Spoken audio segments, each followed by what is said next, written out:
رسول اسلام سے پہلے شہزادے کونین سلام اللہ علیہ نے مولا متقیان سے عرض کیا،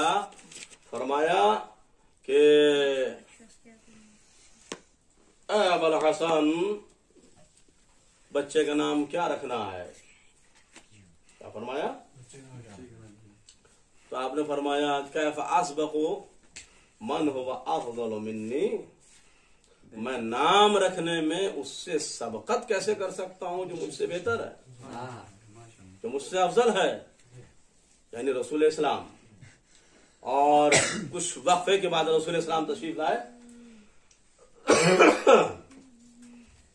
تو مولا متقیان نے عرض کیا نبی خدا بچے کا نام کیا رکھنا ہے؟ تو پیغمبر نے بھی دیکھی کمال ہے،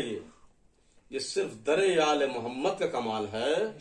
کہ زبان 14 ہے، بات ایک ہے۔ ادھر مولانا نے فرمایا تھا کیف اسبق من هو افضل منی، وہی جملہ رسول اسلام نے فرمایا کیف اسبق من هو افضل منی، میں اس سے آگے کیسے بڑھ سکتا ہوں جو مجھ سے افضل ہے، یعنی اللہ۔ ادھر یہ جملہ زبان رسالت سے ادا ہوا، ادھر سے جبرائیل نام لے کے آیا پیغمبر خدا اپنے اس نواسے کا نام حسین رکھیے جی۔ تو مبارکباد کے لیے 40,000 2 فرشتے آئے، 40,000 ایک صحت مند تھے اور ایک بیمار تھا، اس بیمار کو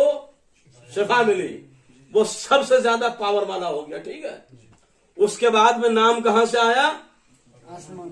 وہاں سے آیا، نام گزاری ہو گئی۔ تو اب قریب والوں کو قریب آنے کی اجازت ملی، ام ایمن آگے بڑھی، اور آگے بڑھنے کے بعد ام ایمن کہتی ہے کہ میں نے بی بی سے حسین کو لیا، اور لینے کے بعد جیسے ہی میں چند قدم چلی رسول السلام نے اپنے آغوش میں لینا چاہا تو میں نے عرض کیا نبی خدا ٹھہر جائیے، ابھی ذرا میں اس بچے کو نہلا تو دوں۔ تو نبی نے مسکرا کے فرمایا ام ایمن خاموش، اسے نہلانے کی ضرورت نہیں ہے، اس لیے کہ یہ پاک و پاکیزہ، یہ پاک و پاکیزہ پیدا ہوا ہے، اور پاک و پاکیزہ دنیا میں زندہ رہے گا۔ اب میں IKMT والوں سے کہنا چاہتا ہوں حدیث میں چاہے جسے فٹ کر دینا، بعد میں کسی کو بھی دائیں سے بائیں سے، اپنے کسی بھی پیر کو، اپنے کسی بھی مرشد کو، اپنے خود ساختہ کسی بھی امام کو،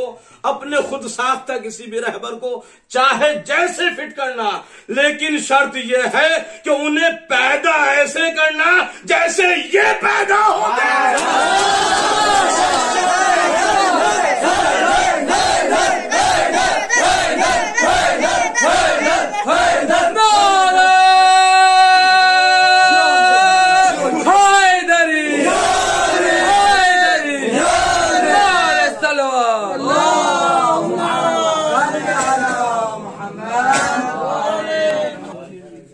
اور انہیں بغیر غسل ولادت کے ثابت کرنا، تب فٹ کرنا چاہے جسے حدیث میں، اس لیے کہ حدیث سے تو بہت بات کی ہے نا بھائی، پہلے تو آغاز دیکھا جائے گا نا، پہلے اسٹارٹنگ دیکھی جائے گی، بس آخری جملہ کہہ رہا ہوں، بھیج دیجئے گا ان کے پاس، اور انہیں دعوت ہے میری کہ وہ آ جائیں میرے پاس، کسی بھی اپنے مرشد کو ان کے برابر ثابت کرنے کا، ان کے اندر اگر حوصلہ ہے کہ ان میں سے کوئی سا بھی ان کا جو بھی مرشد رہبر امام ہے، کوئی بھی امام معصوم کے برابر اگر وہ ثابت کر دو تو میں تسلیم کر لوں گا، میرے پاس ثابت تو کرے گا مسئلہ۔ تو جسے بھی اہل بیت علیہم الصلوۃ والسلام کی شان میں صادر شدہ خاص فضائل میں فٹ کرنے کا شوق ہے، پہلے ان کے لیے وہ کمالات ثابت کرے جو ان کے لیے آغاز میں ثابت ہے، اور اگر وہ ان کمالات میں زیرو ہے تو زیرو کو ہیرو بنا